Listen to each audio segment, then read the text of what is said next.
Assalaamu calaykum. Qof kasta waxa uu jecel yahay inuu kasbado qulubta dadka ee ku xiran oo ay shaqo wadaag yihiin ama dana kale ha isku keenaanba. Laakiin in yar unba og inay gacantooda ku haystaan xeeladii taasi u sahli lahayd. Maanta muuqaalkani waxaynu ku lafaguri doonaa 10 caado ee qofka u sahli kara inuu kasbado qulubta dadka. Halkani waa kanalka iftiinka. Magaciiguna waa Diin Xuseen Shaab.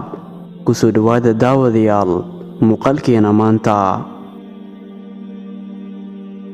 Qodobka koowaad, xiriirka indhaha.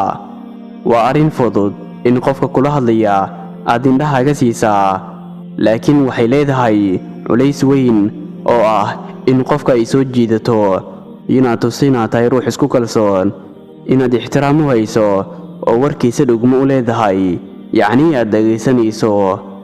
Qodobka labaad, marka aad dadka la sheekaysanayso, taleefankaaga iska xadhe. Muddooyinkan dambe waxaa caado inoo noqotay in qof kasta uu qaato taleefankiisa casriga ah. Marar badanna waxaa dhacda in qofka sheekada iyo warka loo wado kaga mashquulo wadista taleefankiisa, gaar ahaan markuu internetka u furan yahay. Arrintani waxay qofka kula jooga u muujinaysaa inaadan wax ixtiraam ah u haynin. Qodobka saddexaad, dadka magacyadooda ugu yeer. In qofka marka la salaamayo magaciisa loogu yeero ama sheekada iyadoo loo wada magaciisa lagu xusaa, waxay ku abuuraysaa dareen farxadeed oo ah ixtiraam iyo qadarin loo hayo. Sidaa awgeed waxaa muhiim ah in dadka aad la xiriidho aad magacyadooda ugu yeerto. Qodobka afaraad, dhoola-caddayn. Weligaa ha dheelsan qiimaha ay dhoola-caddayntu leedahay. Diinteenu waxay inoo sheegtay inay sadaqo tahay. Khubarada cilmiga bulshaduna waxay aaminsan yihiin in dhoola-caddaynta, qosolka aan badnayn, codka dheer aan ahayn, iyo kaftanka ay qayb ka yihiin luuqadda jirka uu qofka kula hadlaya u muujinaysa xiisayn iyo in waxa uu ka hadlayo aad dhagaysigiisa raalli ka tahay, waxayna ku abuuraysaa ixtiraam gaar ah oo kuu hayo, qalbigiisana uu kuu furo markaasi. Qodobka shanaad, gacanqaad. Kalsooni ka muuqato oo xooggan. Gacanqaadka oo dabacsan wuxuu qofka dareensiiyaa soo dhaweyn la'aan, in aadan kulankiisa ku faraxsanayn. Iska jir inaad qofka ku xoogsato, yacni aad ku taagsato oo gacanqaadkaada dhibsado. Cilmi baaris la sameeyey ayaa daahfuraysaa in qofka salaanta koowaad uu kaa qaado faham la xiriira ilaa xadka aad kalgacal iyo soo dhaweyn u hayso. Gacanqaadka, firfircoonida iyo dhiiranaanta kaa muuqata, dareenkaas ayaa uu qofka ku abuuraa. Sidoo kalena waxa uu kuu muujinayaa inaad tahay ruux jir ahaan iyo nafsad ahaanba xooggan, aragtidiisuna dhinaca saxan ay u badan tahay. Qaybta lixaad, u qir aqoonta iyo waayo-aragnimada uu leeyahay qofka. Inta badan aadamuhu waxaa ku beeran ruux, naftu waxaa kaloo dhan kaga xooggan yahay. Sidaa awgeed khubarada cilmiga bulshadu waxay ogaadeen in qofka aad dareensiiso karaamo iyo dheeraad aad u badan, inay ku abuurto inuu qalbiga kuu furo oo kuu soo dhawaado. In qofka aad dareensiiso inuu aqoon u leeyahay ama khibrad uu u leeyahay arrinka aad weydiinayso.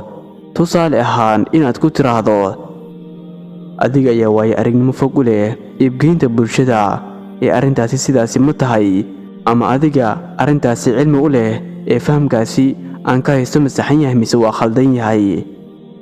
Markaad qofka ereyada ku tiraahdo, waxa uu galdanayaa oo laabtiisa uu ku furayaa sida uu dantaada ama arrinka aad ka leedahay sida ugu fiican uu kaaga shaafiyo. Qodobka toddobaad, dhagaysiga.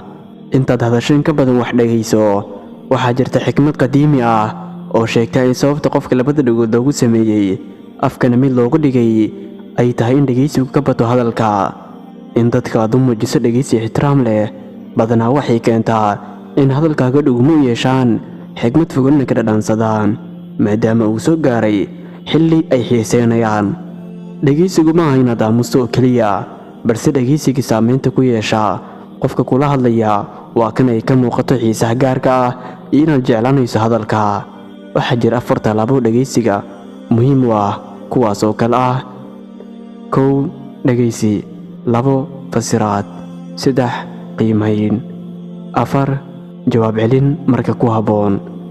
dhegaysigu waxa uu keenaa in howlaha kale oo dhan aad ka soo jeesato oo aad qofka si fiican u qaabisho. tallaabada labaad waa in mararka qaarkood hadalkiisa si uu u dhegaysi aan ahayn oo la macno ah ama sii qurxinaysa aad u dhigto. inaad weydiiso su'aalo si faahfaahin aad ku doonayso. tan xigta oo qiimaynta ah waxaa loola jeedaa inaadan ku degdegin xukmidda iyo ka go'aan qaadista hadalka ama qofka sheekada ku wada inaadan ku ordin natiijada u dambaysa, waayo waa muhiim in qofka intaadan jawaab siinin aad hubiso inaad fahamtay waxa uu la jeedo oo dhan. ugu dambayn waa in qofka aad u muujisaa ishaarooyin u caddeeya inaad warkiisa la socotay si fiican aad u fahamtay.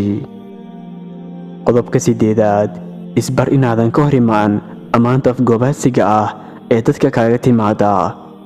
qofku caadi ahaan ma jeclaysta in lagu ammaano waxa aan mudnayn ama xitaa in lagu ammaano waxa uu mudan yahay.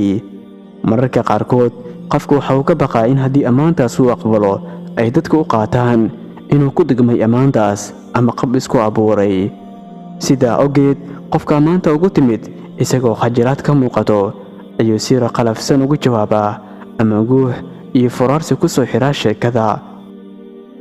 haddaba khubarada cilmiga bulshadu waxay ku taliyaan in haddiiba ay dhacdo inuu qof ku ammaano, sida saxda ahina ay tahay in nafsi ahaan u aqbasho ammaantaas, kadibna aad ugu jawaabto ereyo mahadnaq, ugu yaraan mahadsanid ku dheh qofkaas.